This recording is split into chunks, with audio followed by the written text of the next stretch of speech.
Buenas noches, ¿cómo andan? Hola, profe, buenas noches. ¿Qué tal, Jimena? ¿Cómo andás? Hola, ¿cómo están? Buenas ¿Qué tal? noches. Bueno, ¿cómo andan ustedes? ¿Todo bien?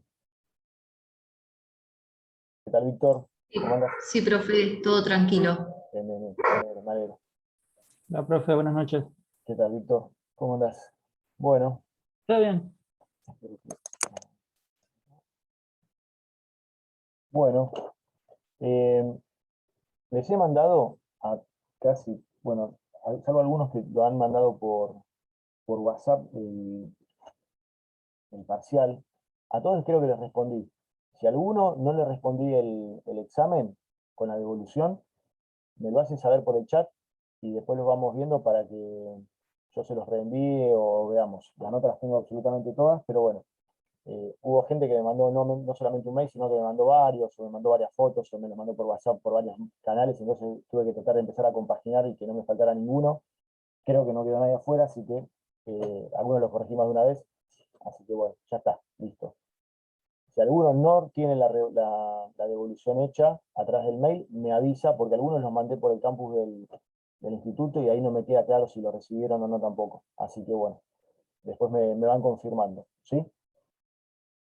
En el mail también les mencioné a algunos, de que íbamos a hacer un examen oral, un recuperatorio el día viernes, a los efectos de que en algunos casos muy puntuales, si tenían que levantar un poquito la nota, lo hicieran o participaran del Zoom, yo les iba a mandar el link. Así que me comunico con los que me van respondiendo los mails y me piden el link. Vamos a hacer el Zoom el día viernes con este examen oral de recuperatorio, y los que no pueden el viernes, también lo mismo, vamos a ir viendo, porque yo ya tengo el listado de la gente que tiene que hacer el recuperatorio, así que lo voy a ir coordinando para hacerlo en cualquier momento que les quede cómodo a ustedes, bueno, a los que tienen que hacer el examen. ¿Está? Así que bien. Y quienes ya tienen la devolución y tienen la nota, pero tienen alguna duda sobre cómo lo corregí o si o quedó alguna diferencia, me escribe y vemos también lo mismo. ¿Por qué? Porque no es lo mismo corregir el examen en forma digital que hacerlo en papel, porque yo por ahí les menciono 2 o 3 cositas nada más y no les voy marcando cada cosa que hicieron mal. A veces en el papel yo se los devuelvo y tienen 10 marcas. En cambio así, si no, estoy 8 horas escribiendo qué es lo que estuvieron mal. Entonces, en términos generales, lo que yo les digo es, ojo que en tal cosa te equivocaste. Así que bueno, por eso les digo que la corrección es completamente distinta. ¿Está? Así que bueno, si ustedes ven que yo les marqué algo, es porque en eso, en el examen, alguna cuestión observé que estaba mal. ¿Está claro? Así que cualquier duda que tengan, me lo van haciendo saber. Bueno, 2 cositas. Hoy vamos a tratar de terminar todo lo que es la parte general de sociedades y lo que es la parte especial, esto es el análisis de cada tipo societario, lo vamos a ver la clase que viene. No solamente vamos a explicar la clase que viene el tema de los tipos societarios, sino que voy a pedir que hayan 2 grupitos, o 2 grupos, 2 personas, o de a 2 o 3, que hagan una exposición sobre un tipo societario en especial. Particularmente hay 3 tipos societarios que me interesan, que sean analizados. Uno es la sociedad anónima unipersonal, otro es la SRL, y otro es lo que se llama la sociedad anónima simplificada, la SAS, SAS. Bien, vamos a tratar de elegir grupitos de 2 o de 3, sería bueno que analicen cómo son las características principales del tipo societario y que lo puedan de alguna manera en el Zoom exponer. ¿Está? Muy sencillo, pero que les implica a ustedes este ejercicio de explicar algo en cámara acá a través del Zoom. ¿Está claro? Traten de armar grupitos, creo que es algo muy, pero muy positivo para que ustedes lo hagan. porque además, digamos, de analizar un tipo societario, lo que van a tener que hacer es indagar un poco sobre los órganos que componen ese tipo societario en especial, el funcionamiento, y que profundicen en lo que ustedes quieran. Socios, órganos de gobierno, órganos de fiscalización, órganos de administración y de representación, lo que ustedes crean que es conveniente, lo pueden profundizar un poquito. Yo voy a arrancar la clase que viene explicando las tipologías de la ley 19.550 y después ustedes van a armar 3 grupitos de 5 minutos, máximo 10 minutos, y van a explicar cada tipo. Creo que ni siquiera van a ser 10 minutos. Es explicar un tipo, cada tipo societario. ¿Está? Así que bueno, si quieren, obviamente que esto va a ser con nota, ¿sí? Lo cual les va a agilizar bastante el tema, digamos, de la nota a nivel final. Y los que quieran, lo que me tienen que decir es, bueno, mira, a mí me gustaría hacerlo con fulano y con sultano, armen 2 o 3 grupitos, vayan pensándolo, y al final se pueden ir mensajeando ahora mientras hacemos la clase, y al final de la clase me dicen, bueno, miren, yo quiero dar un tema, un grupito, otro, y bueno, y les puedo asegurar que lo voy a tener muy presente al momento de el examen final. ¿Sí? Bien. Bueno, traten de ir haciéndolo ahora porque cuando terminamos la clase me tienen que pasar la conformación de algún grupo. ¿Sí? Mínimo 2. Pueden ser 3 y ya mucho más no porque no tiene sentido. Es algo muy sencillo.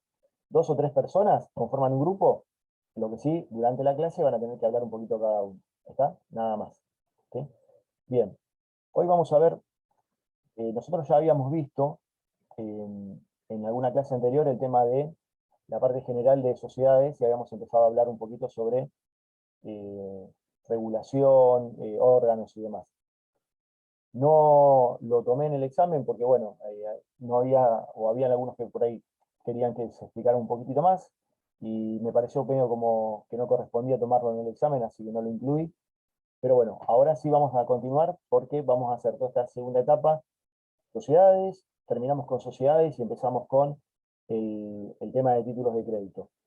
Sin embargo, yo les voy a ir dando como para que vayan trabajando en algunas cuestiones en estos próximos días, sobre modelos de contratos de sociedades comerciales para que los vean, ¿sí?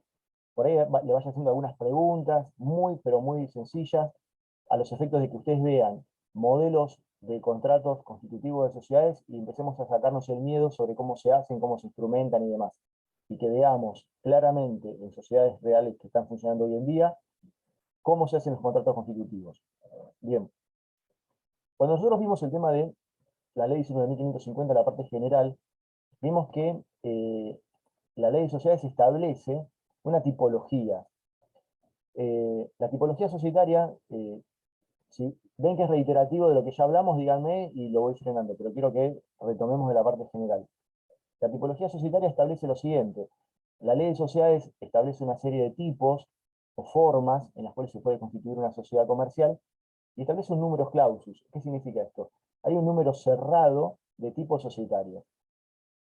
Una sociedad en Argentina no se puede constituir por afuera de los tipos establecidos en la ley 19.550, y una ley que quiera crearse sin respetar la tipología societaria obviamente va a ser declarada nula porque no responde a los tipos y a las formas previstas en la ley nacional que regula las sociedades comerciales. Ahora bien, la regulación que se hace en la ley 19.550 y que establece esta tipología sufrió una reforma a partir, digamos, de la reforma del Código Civil y Comercial de la Nación, que, digamos, coetáneamente a la reforma del Código se modificó la Ley de Sociedades Comerciales, que ahora se llama Ley General de Sociedades, que es la 19.550, a partir de la cual se incorporaron 2 tipos sociales muy específicos. Uno es la SAU, Sociedad Anónima Unipersonal, o SAU, y otro es la SAS, que es la Sociedad Anónima Simplificada, que son 2 tipos societarios que ustedes van a tener que analizar en forma específica y de alguna manera explicarlo la semana que viene. Sin embargo, hay otro tipo societario que es el que ustedes seguramente van a utilizar más a futuro, cuando tengan que aconsejar a alguien a constituir una sociedad, que es la SRL, la Sociedad de Responsabilidad Limitada, que es la sociedad que, en términos generales, requiere de menores costos para su constitución y que cumple con un requisito fundamental de cualquier sociedad, que es salvaguardar los intereses y el patrimonio de los socios que componen la sociedad comercial.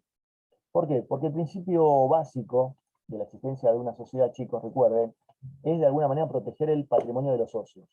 Los socios que conforman la sociedad tienen su propio patrimonio, y el hecho de que constituyan una sociedad hace que haya una escisión clara entre lo que es el patrimonio de la sociedad y el patrimonio de los socios.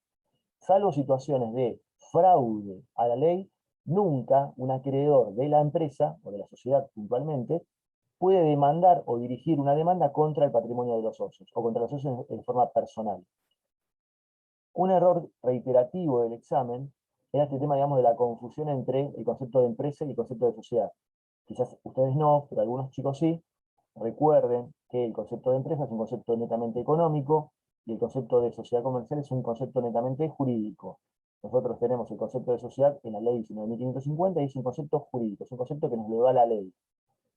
Y el concepto que tampoco es un sinónimo de sociedad comercial, que es el fondo de comercio, también lo sacamos de la ley que establece cómo se transfieren los fondos de comercio, y tampoco, y en ninguno de los casos son sinónimos, ni empresa, ni sociedad, ni fondo de comercio. Son tres elementos completamente distintos.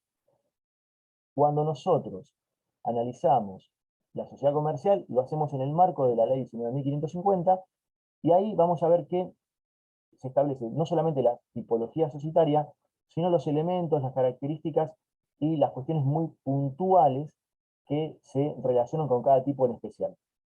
Los elementos y las características de cada tipo están en la regulación de la ley. Digamos, la ley tiene una parte general y luego una parte especial donde empieza a desmembrar, ¿sí?, la organización de cada tipo societario. Ustedes van a ver una regulación para las sociedades colectivas, para las sociedades de personas, para las sociedades por cuota, y después van a tener en cada regulación del tipo societario cómo se conforman los órganos de gobierno, de representación, de fiscalización y demás.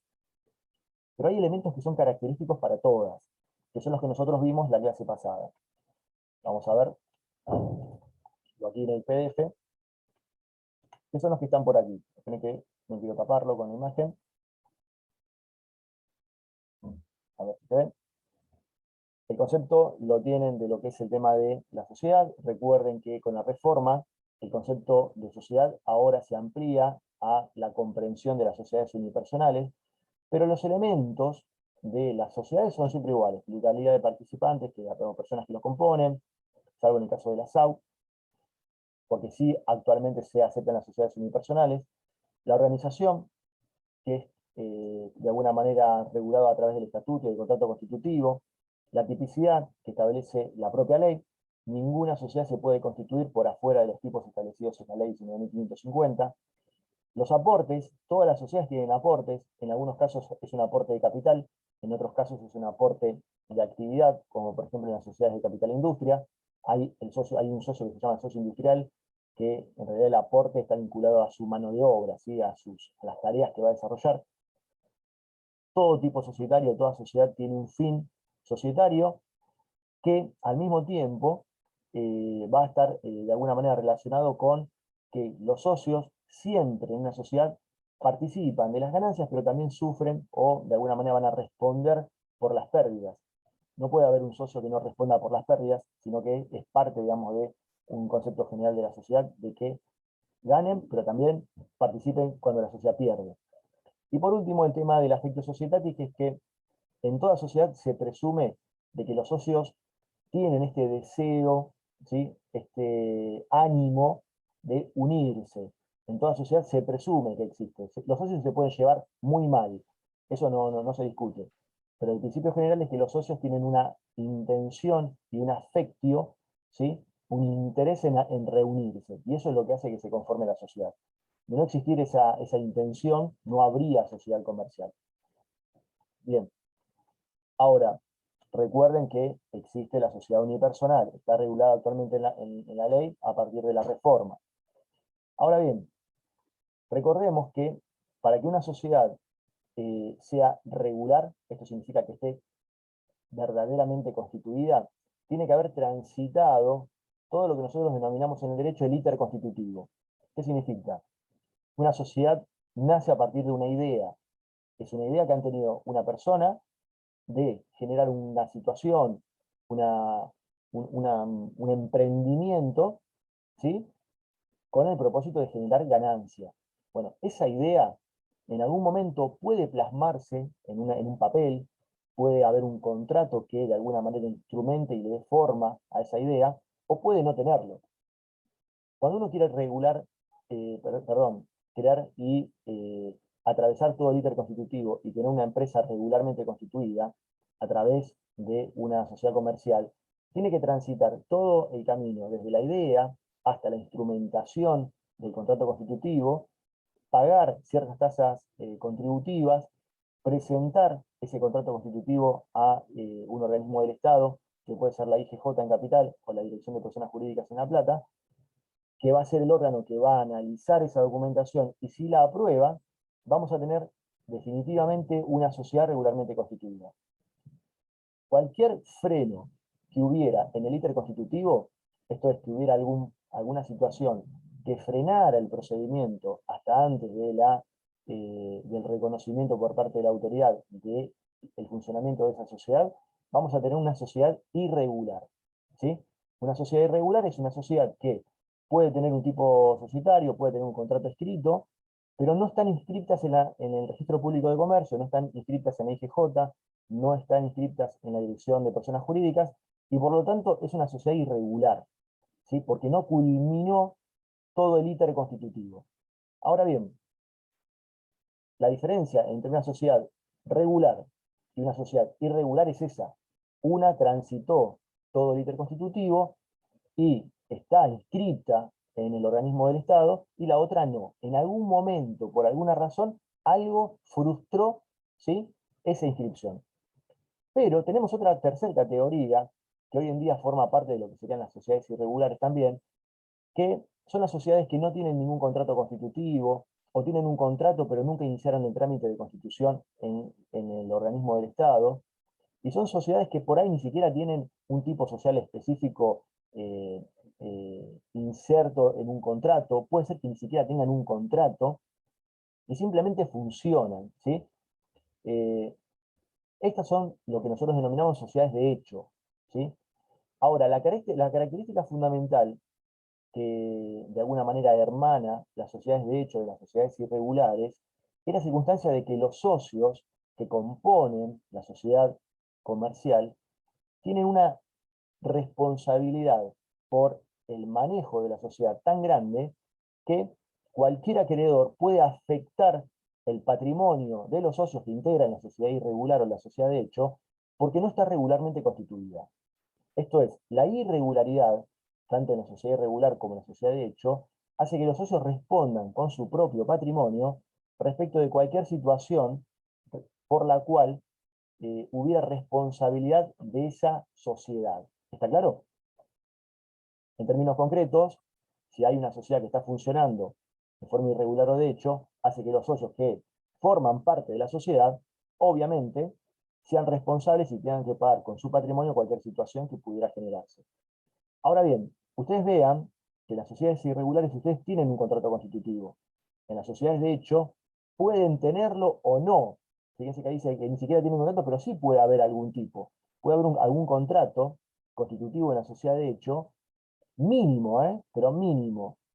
Y por ahí, en el contrato mínimo que puede haber en una sociedad de hecho de constitución, o que de alguna manera fija principios, bases, qué vamos a hacer, un contrato básico de funcionamiento de una sociedad o de una empresita, en ese documento podría haber una cláusula que dijera, supongamos que yo quiero constituir, menciono a los que están arriba, con Jimena, con Linda Alvarado, con Víctor Narváez, Juan Pablo o Antonella, creamos un contrato donde decimos, bueno, a partir de mañana vamos a desarrollar una actividad comercial de, yo siempre digo lo mismo, no sé, de colocación de palos de luz, vamos a suponer algo así, y vamos a trabajar como tercerizada desde el sur. Entonces compramos un camión, una pluma, y buscamos 2 personas para que hagan algún trabajo, digamos, medio manual, y vamos para adelante con eso. Bien. Podemos hacer un contrato donde mencionamos esto, que todos pusimos 100.000 pesos para comprar un camión entre todos, contratamos a un amigo para que haga algún trabajito, lo que fuere, y empezamos. ¿Para qué hacemos un contrato? Hacemos un contrato para que quede claro que pusimos todos un poquito y que vamos a empezar a funcionar de esa manera. Y no vamos directamente a constituir una sociedad regular porque consideramos que por ahora no es momento o no es necesario gastar plata en la creación de una sociedad. Bien, arrancamos como una sociedad de hecho, ¿sí? Con ese acuerdo básico y fundamental del aporte, pero ¿qué ocurre? Yo podría poner, mirá, yo pongo, en vez de 100.000, pongo 500.000, pero yo no me hago cargo de ningún juicio que podamos llegar a tener por estar funcionando de esta manera. Y capaz que ustedes me dicen, está bien, perfecto, lo ponemos. Entonces en el contrato constitutivo ponemos que Gastón, en vez de poner 100.000, pone 500.000, pero que cualquier juicio que pudiera haber va a ser respondido por Jimena, Linda, Víctor, Juan Pablo y Antonella. Bien. ¿Qué ocurre? Yo menciono esto en el contrato, entonces yo pongo los 500.000 y me quedo tranquilo. Al otro día, con el camión, se genera un hecho que implica responsabilidad para la sociedad de hecho. ¿Sí? Lastimamos a alguien en la colocación de un poste, o matamos a alguien en el desarrollo de la actividad. Mi pregunta es, ¿los padres de la persona o los hijos de la persona que pudo haber sido afectada o muerta en un acontecimiento vinculado al desarrollo de la actividad de la empresa, cuando haga el juicio, ¿a quiénes se lo va a hacer el juicio? Se lo va a hacer a la sociedad de hecho, pero que está representada por ¿quién? Por Gastón, Jimena, Linda, Víctor y compañía. Ahora, si yo, Gastón, en el juicio me presento con el contrato y digo, yo no voy a pagar nada porque yo firmé un contrato que quienes van a responder ante un juicio son Jimena, Linda, Víctor, Juan Pablo y Antonella. Mi pregunta es, ¿ese acuerdo es válido? ¿Yo voy a poder deslindar mi responsabilidad frente a la víctima o a las víctimas con ese contrato? No. ¿Por qué? Porque el contrato que yo firmo con mis socios, que están todos abajo mío, no es oponible a terceros. Y eso anótenlo. Los acuerdos en el marco de sociedades de hecho, ¿sí? No son oponibles a terceros. Lo mismo que en el marco de sociedades irregulares. Si yo tengo una sociedad irregular, pero tengo un contrato con mis socios, donde yo deslindo responsabilidades en mis socios, o yo me eximo de pagar juicios frente a terceros, ese acuerdo es inoponible a terceros. El tercero me va a hacer el juicio igual y me va a afectar mi patrimonio igual, aunque yo presente cualquier tipo de acuerdo con mis socios de deslinde de responsabilidad. ¿Está? No voy a poder estar cubierto por un acuerdo que tengo con mis socios. Pero, si a mí me embargan y yo pago, ¿yo voy a poder usar ese contrato contra mis socios? Sí. ¿Por qué? Porque si yo acordé con mis socios que ante un litigio yo no iba a ser responsable, si el tercero me saca dinero a mí, yo lo voy a poder repetir a mis socios. ¿Por qué? Porque el acuerdo con mis socios queda vivo. La ley no va a protegerme frente al damnificado, frente a terceros, porque son ajenos al negocio con mis socios. Pero el acuerdo que yo tengo con mis socios de exhibición de responsabilidad, puedo hacerlo valer en un juicio posterior. Pero primero le voy a tener que pagar y podría tener que pagar e indemnizar a un tercero. ¿Está? Esa es la característica fundamental. Es inoponible a terceros, pero eventualmente puede tener aplicación práctica entre los socios que lo firmaron. Por ahí uno primero paga y después le devuelven. ¿Está? Bien. Nosotros vimos en una clase cómo es el tema de la responsabilidad. Acá lo tienen en el PowerPoint. Y recuerden que en el caso, digamos, de los contratos constitutivos de las sociedades irregulares y sociedades de hecho, uno las puede probar por cualquier medio de prueba. Fíjense aquí que dice el tema de la prueba, de cómo se acredita la existencia de una sociedad irregular o de hecho, y dice que es por cualquier medio de prueba. ¿Por qué es por cualquier medio de prueba, chicos? La forma de acreditar la existencia de una sociedad de hecho habilita de que uno pueda utilizar cualquier medio de prueba. Estamos hablando de cualquier documento, prueba testimonial, prueba informativa, prueba pericial. Cualquier medio de prueba es válido. Les repito, de vuelta. Documental, pericial, informativa, testimonial, videofílmica, lo que ustedes quieran. Ustedes pueden decir, los socios de esta sociedad de hecho son Gastón, Jimena, Linda, Víctor, Juan Pablo y Antonella. ¿Por qué existe esta amplitud probatoria?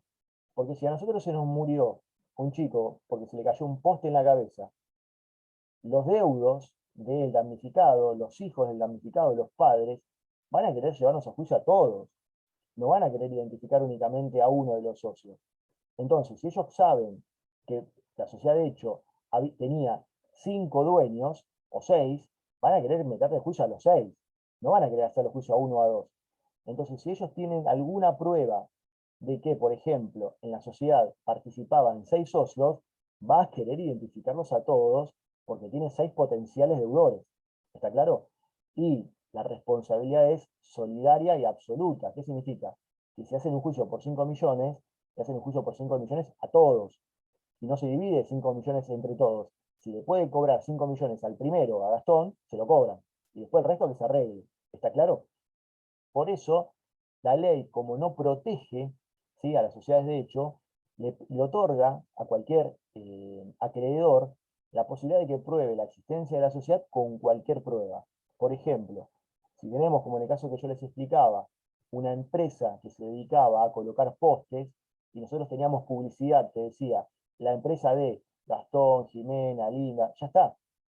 ¿Por qué? Porque el acreedor va a querer probar con cualquier medio de que esa sociedad, de hecho, estaba siendo de alguna manera dirigida por varias personas.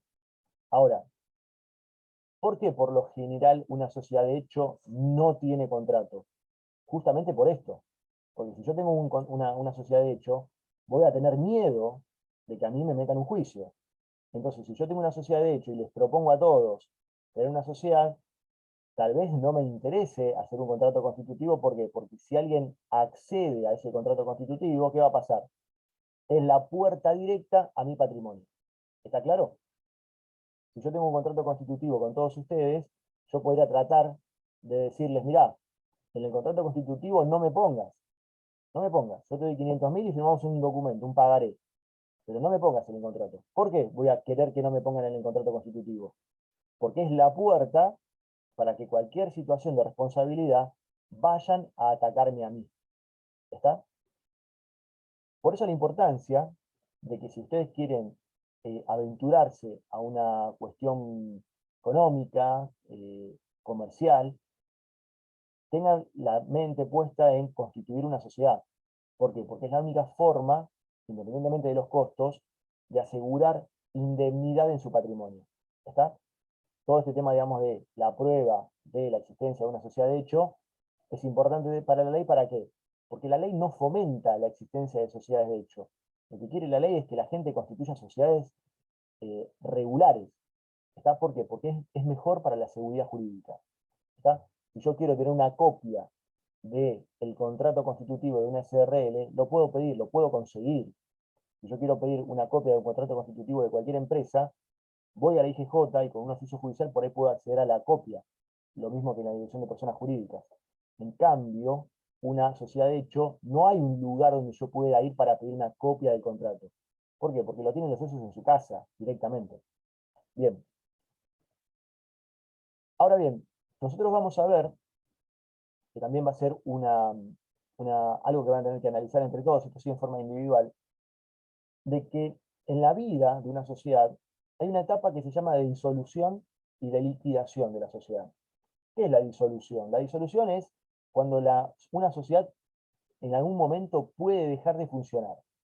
Digamos, es como si fuera el principio de la muerte de una sociedad, se llama disolución.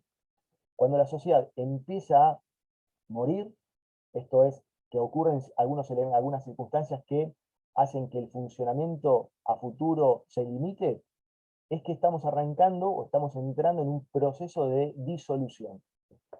Las causas de una disolución de una sociedad la vamos a ver hoy. Pero, para que quede claro, la disolución no es la muerte de la sociedad. La muerte es cuando nosotros ingresamos en el proceso de liquidación. Ahí sí, cuando nosotros estamos transitando la disolución, es porque es el camino a, ¿sí?, la situación donde la empresa, prácticamente la sociedad, va a dejar de funcionar. Ahora, cuando ya cumplimos con la situación o con la circunstancia que le pone fin a la vida, por ejemplo, el vencimiento del plazo de una sociedad, ahí arrancamos la liquidación porque es cuando uno empieza a liquidarla, empieza a agarrar los bienes y los empieza a repartir para que la sociedad prácticamente, digamos, definitivamente, ya no exista más. El proceso de liquidación es cuando ya empiezan a limitarse las actividades, no hay más actividades comerciales, sino que simplemente hay una distribución de pago de deudas y distribución de lo que es el patrimonio de la sociedad. Bien. Cuando nosotros hablamos de responsabilidad, y como para que quede claro, cuando nosotros hablamos de responsabilidad tenemos que establecer claramente de qué tipo de responsabilidad tenemos civilmente. Cuando nosotros hablamos de responsabilidad sobre bienes, decimos o separamos de que hay responsabilidad que puede ser limitada o ilimitada. Cuando nosotros hablamos de responsabilidad limitada, decimos esto, ¿por qué? Porque una sociedad responde en forma limitada cuando se responde únicamente con los aportes. ¿Qué significa? De que si hay un socio que en la sociedad comercial, en el contrato constitutivo, dijo que aportaba tanto, cuando yo hablo de que la responsabilidad es limitada, significa que se va a limitar la responsabilidad del socio a los aportes que hizo.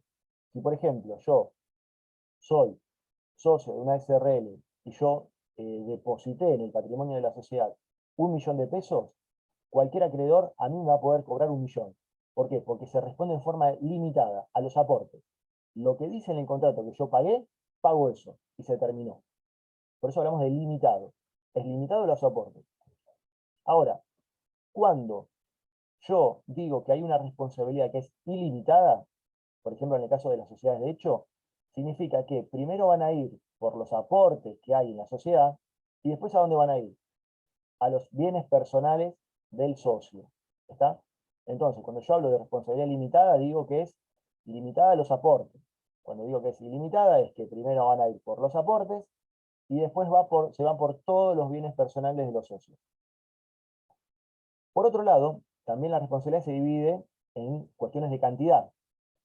En el caso de que haya por cantidad una obligación o una responsabilidad mancomunada, ¿qué significa? Que cada socio responde por una parte de las obligaciones. En el ejemplo que yo les indiqué previamente, imagínense, si yo tengo una responsabilidad mancomunada, significa que entre todos los socios tenemos que juntar el dinero para pagarle a un acreedor.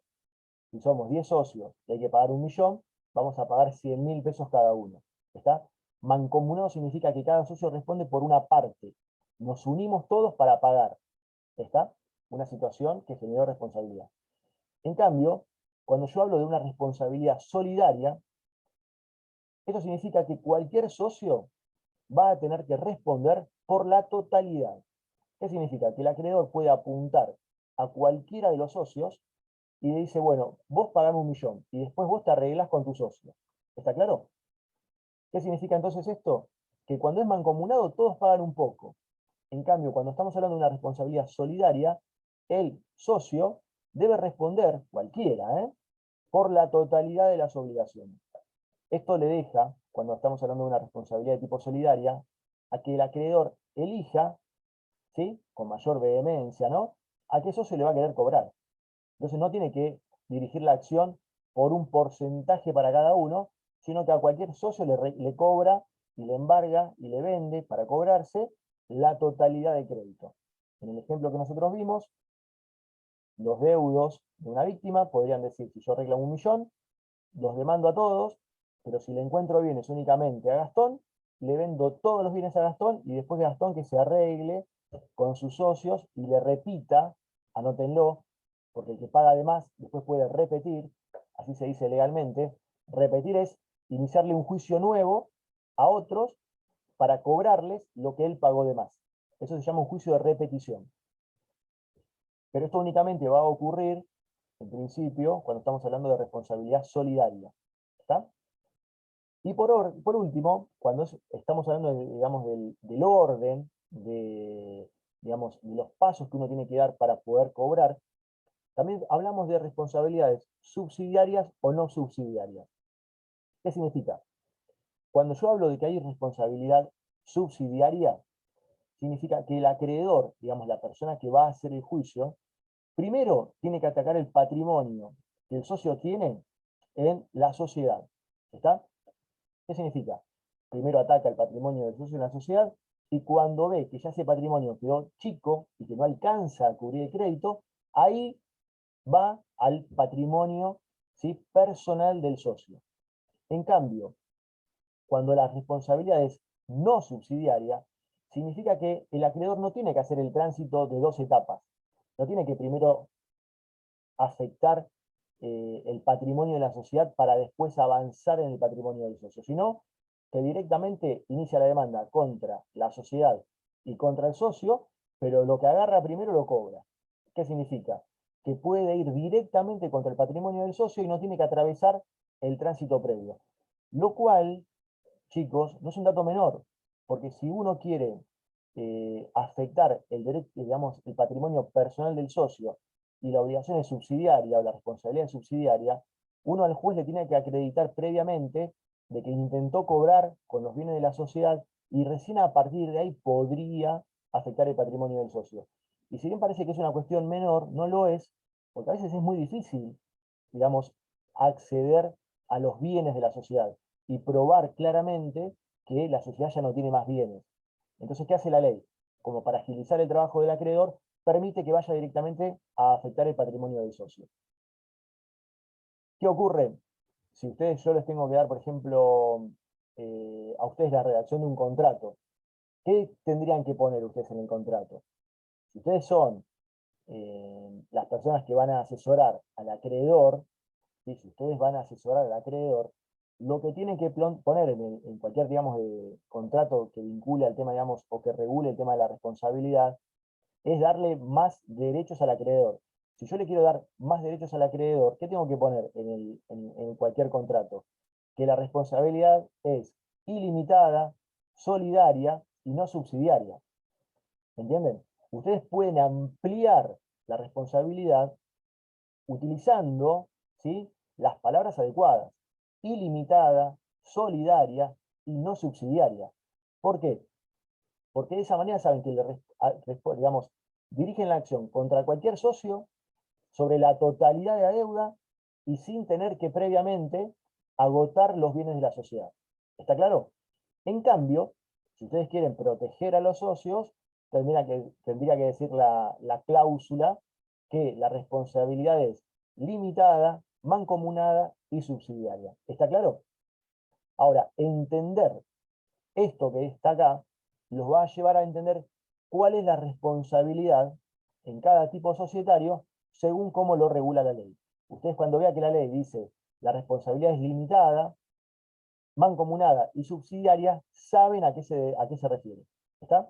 Así que tienen que saber digamos, de qué hablo yo cuando hablo de responsabilidad limitada, solidaria, no subsidiaria, subsidiaria. ¿Está? Tienen que entenderlo para que de alguna manera sepan cómo ustedes van a tener que hacer un reclamo o cómo se lo van a hacer a ustedes. ¿Está bien?